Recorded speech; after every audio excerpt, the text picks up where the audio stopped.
देखिए वैसे तो हर सिस्टम की तरह हमारे सिस्टम में भी हर जी। हर बीमारी का इलाज जो है मेंशन किया है। हमारे जो स्कॉलर्स हैं, उनके एक्सपीरियंसेस हैं, उनके तजर्बात इसमें हैं। जी। लेकिन उसके बावजूद मैं ये कहूँगा कि हर सिस्टम के कुछ स्ट्रेंथ एरियाज होते हैं। कुछ सिस्टम किसी पर्टिकुलर फील्ड में ज़्यादा अच्छा कर। जी, जी, जी। तो हमारे जो इंडियन सिस्टम पॉलिसी है, उसमें क्रॉनिक डिसीजेज जो होती हैं, उसमें बड़ा अच्छा हाँ। रिजल्ट मिला है हमें। और उसमें और फिर उसके अलावा इम्यून सिस्टम स्किन में बहुत अच्छा उसके हमें रिजल्ट्स मिलते हैं। डाइजेस्टिव सिस्टम से लीवर लीवर लीवर की अगर भी डिसऑर्डर्स हैं उसमें मस्कुलोस्केलेटल डिसऑर्डर है जिसमें मसल्स इन्वॉल्व हैं या बोन्स इन्वॉल्व, जॉइंट्स इन्वॉल्व, उनमें हमारी दवाएं बड़ी कारगर साबित जी।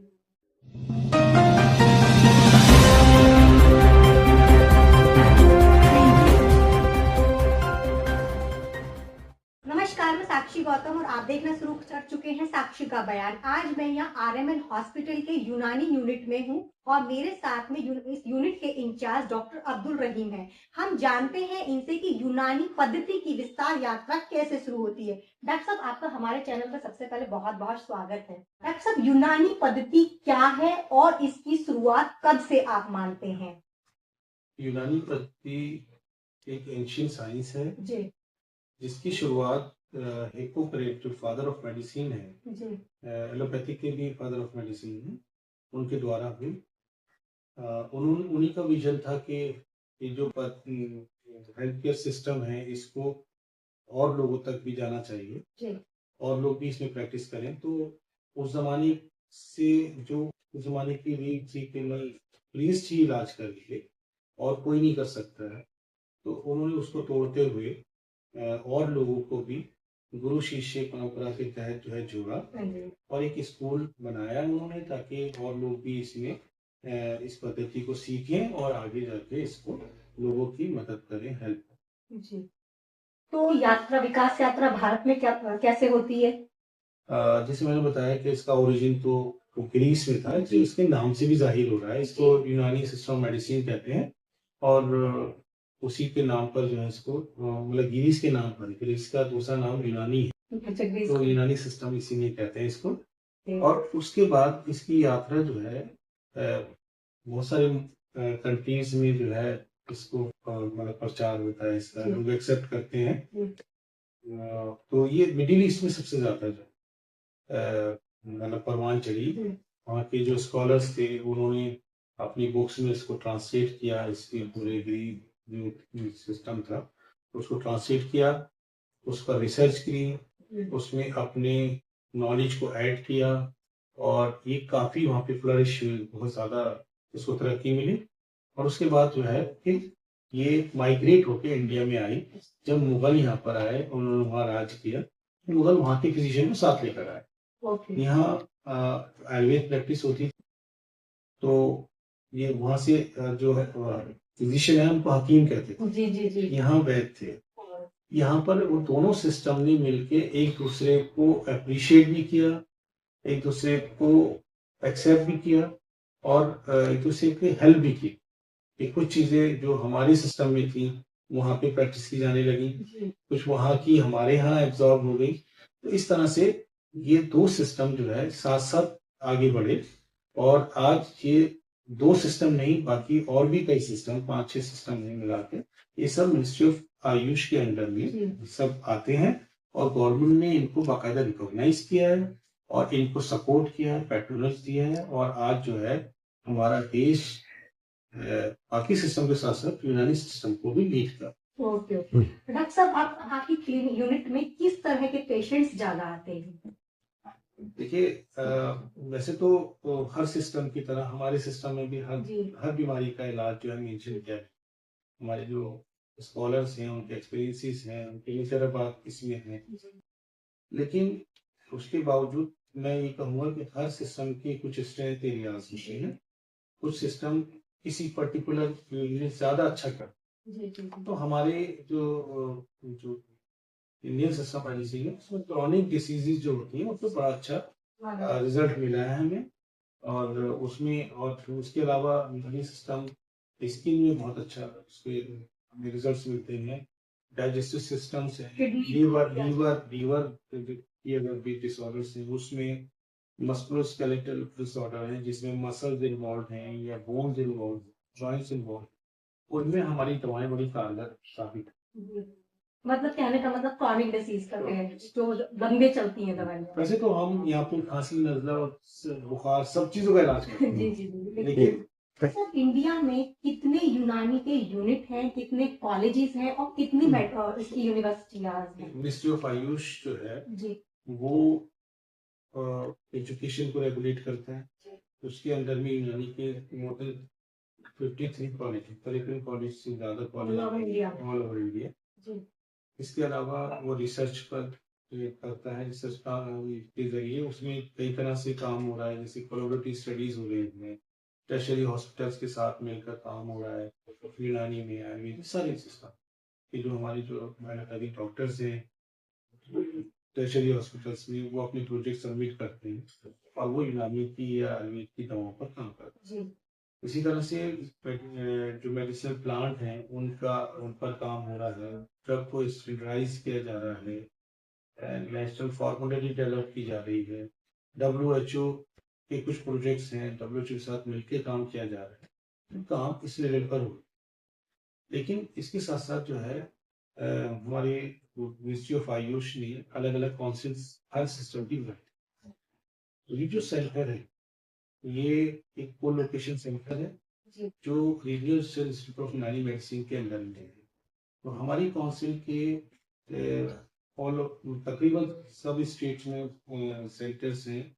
इसमें नेशनल इंस्टीट्यूट्स भी हैं, सेंट्रल रिसर्च इंस्टीट्यूट भी हैं और रीजनल रिसर्च इंस्टीट्यूट है। तो हमारा दिल्ली का जो रीजनल रिसर्च इंस्टीट्यूट है उसके अंदर में कई को लोकेशन सेंटर हैं, जैसे सफदरजंग में एक हमारा है, दीनदयाल में है, RML हॉस्पिटल में। ये जो सेंटर है इसे हम यूनानी मेडिकल सेंटर कहते हैं और ये 25 साल पुराना से 98 में इस्टेब्लिश हुआ था। और इसका पर्पज ये था कि एक ही छत के नीचे पेशेंट को सारे ऑप्शंस प्रोवाइड किए जाएं कि अगर वो यूनानी लेना चाहता तो यूनानी, आयुर्वेद लेना चाहता तो इस तरह से मल्टी सिस्टम को जो है एक ही छत के नीचे प्रोवाइड करना जो है मेन इसका मकसद। और इसमें बड़ा कामयाबी मिली। हमारा फुटफॉल बहुत ज्यादा है। अब तक हम 15 लाख पेशेंट देख चुके हैं 25 साल और रोज इसको जैसे प्रचार हो रहा है इस तरह से मरीजों का जो है फुटफॉल भी बढ़ रहा है, लोग इससे फायदा उठा रहे हैं। सर आपकी यूनिट से क्या कोई पत्र पत्रिकाएं भी प्रकाशित हुई हैं, जर्नल्स प्रकाशित हुए हैं? जी एक्चुअली हमारा तो एक इंस्टीट्यूट है जो डेडिकेटेड है सिर्फ लिटरेरी रिसर्च के लिए। तो जितने हमारी जो पुराने लिटरेचर्स हैं उनका ट्रांसलेशन वहीं से होता है और कंपाइलेशन भी वहीं पर होता है। इसके अलावा 2 जर्नल भी हमारे यहाँ से निकलते हैं, जिसमें एक उर्दू में है जहानी तिब और एक इंग्लिश का है हिप्पोक्रेटिक जर्नल, जो अब ऑनलाइन होने जा रहा है, जल्दी ही वो ऑनलाइन हो जाएगा। तो ये 2 जर्नल भी निकलते हैं और उसके अलावा हर साल कम से कम 10-12 पब्लिकेशन हमारे रिलीज होते हैं यूनानी डे पर। यूनानी डे हकीम अजमल खान के मतलब डेट ऑफ बर्थ जो है उनकी उस पर हम जो है हर साल जो है यूनानी डे सेलिब्रेट करते हैं, वहाँ पर हम रिलीज करते हैं। सब अभी आपने रिसर्च की बात कही है, तो आपके काउंसिल में किस तरह का रिसर्च हो रहा है? या एक्चुअली जो काउंसिल है वो बनाई इसलिए गई थी कि मल्टी डायमेंशनल जो है वो हम रिसर्च करें। जैसे ड्रग स्टैंडर्डाइजेशन हमारा एक अलग इंस्टीट्यूट है, लिटरेरी रिसर्च मैंने पहले भी आपको बताया कि उसमें बाकायदा ट्रांसलेशन हो रहे हैं, रिसर्च हो रही है। इसी तरह से क्लिनिकल रिसर्च हमारे डिफरेंट सेंटर हैं, national institute, central research institute, regional research institute, इन सब से हम जो है रिसर्च कर रहे हैं। वहाँ पर हमारा बड़ा अच्छा इंफ्रास्ट्रक्चर है, अपनी लैब है हमारी, हमारा मतलब बाकी और सारी जो जरूरियात की चीज़ें हैं वो सब अवेलेबल हैं। तो हमारा एक नेशनल इंस्टीट्यूट है हैदराबाद में, तो उसमें जो है प्री क्लिनिकल स्टडीज भी होती हैं, प्लांट स्पेस की स्टडीज होती हैं, क्लिनिकल स्टडीज भी होती हैं। तो हम मल्टी डायमेंशनल से कर रहे हैं। और रिसर्च में भी, क्लिनिकल रिसर्च की बात करूँ तो उसमें भी हम वैलिडेट कर रहे हैं। जो हमारे स्कॉलर्स ने अपने तजुर्बात से जो हमें बताया कि ये इसके बारे में काम आती है, उनका बहुत बड़ा कंट्रीब्यूशन है यहाँ तक हम तक पहुँचाने में। अब इसको आगे ले जाने की जिम्मेदारी हमारी है। तो हम चूंकि इस एरा में जी रहे हैं जहाँ पे साइंस मॉडर्न एडवांस हो गया है, तो हम साइंटिफिक पैरामीटर पे काम करना होता है। तो हम अपनी दवाओं को वैलिडेट कर रहे हैं। जो दवाएं ऑलरेडी हम जानते हैं कि हजारों साल से हम यूज कर रहे हैं और फायदेमंद है, लेकिन हम डेटा के साथ में लोगों के सामने जाना चाहते हैं, तो हम अपनी दवाओं को वैलिडेट कर रहे हैं। एक तो ये रिसर्च होगी। उसके अलावा न्यू ड्रग डेवलप कर रहे हैं हम लोग, कि कोई ड्रग हमने आइडेंटिफाई की, उसका प्री क्लिनिकल किया, उसके बाद क्लिनिकल किया, हर फेज से हम गुजरते हैं और नई चीज डेवलप करते हैं।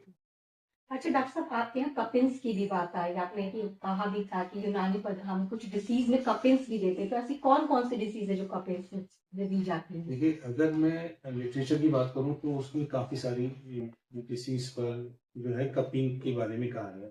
कपिंग जो है, कपिंग के अलावा और भी हमारी जो है रेजिमोनल थेरेपीज है, रिलीज थेरेपी है, हमाम है,